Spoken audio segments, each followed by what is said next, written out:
Shalom, brothers and sisters. So, this article is really on point and sharp coming out of Israel. Depleting military supplies in Israel will lead to the US losing the war against evil, military expert.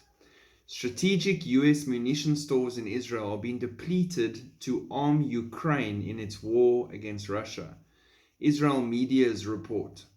And without a timeline of replenishment, one expert claims the move threatens US and Israeli security in the fight of good against evil.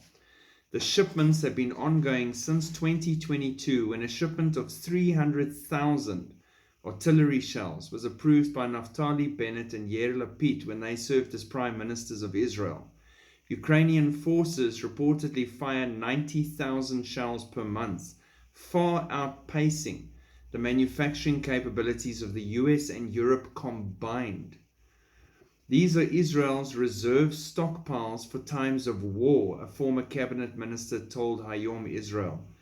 The move has had a bigger implication in light of the threats on Israel in multiple theaters. A US official told Israel's Hayom that it is still not clear when the reserves will ever be restocked. Dr. Cronfield justified her criticism. Now this was really sharp. What happens in the Middle East generally and in Israel specifically has much larger implications for the US and broader structural ramifications on the Western world than a territorial dispute between Russia's thug-run regime and its former starlit-governed satellite state, she said. She went on to criticize Western media for misrepresenting the situation in Ukraine. Thanks to the myopic media, the Ukraine-Russia border spat has been molded into a fight against good and evil, which it is definitely not. And real-world threats in this region, like Islamist terrorism, Iranian nuclear weapons, and failing Arab states, have been undermined and ignored both in context of necessary resources and strategic responses. She's spot on. The actual effect of American support for Ukraine has not even begun to be felt, despite complaints by US politicians about the increasing sums of aid sent to Zelensky. Our enemies are not dumb, she said. They are watching and they are counting, and they are making note of the depleting resources and strained stockpiles, and they will, as any basic offensive strategy would, take this into account when they plan their strikes against the US and Israel at home and across the world. Then, and only then, will the US understand that it was far less important to defend Ukraine than it was to maintain the security of Israel and other US allies in the region. So hard words, tough words coming from her, but spot on and sharp with what she's saying.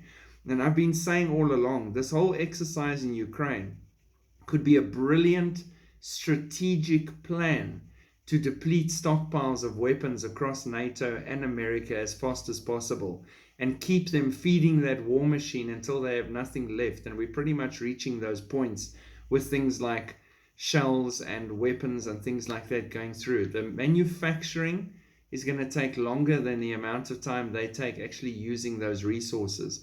And then when those numbers are low enough and they're counting and watching like wolves in the dark, and when they realize that those numbers are at the right number, then they launch their offensive. Imagine that. Iran, China, Russia, militant Islamic states, all rising up. Turkey popping out of her position and saying, all right, she's on their side. And suddenly you're overwhelmed by people who have been preparing and stockpiling on the side and counting and watching while you spend and use up all yours. It's crazy, but it makes complete sense what she's saying.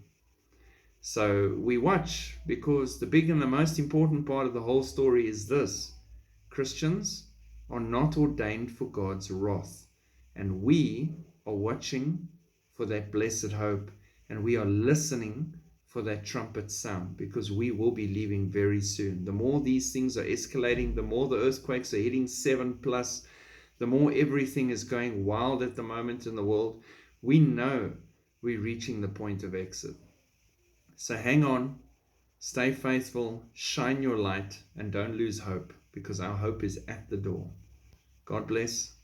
Shalom.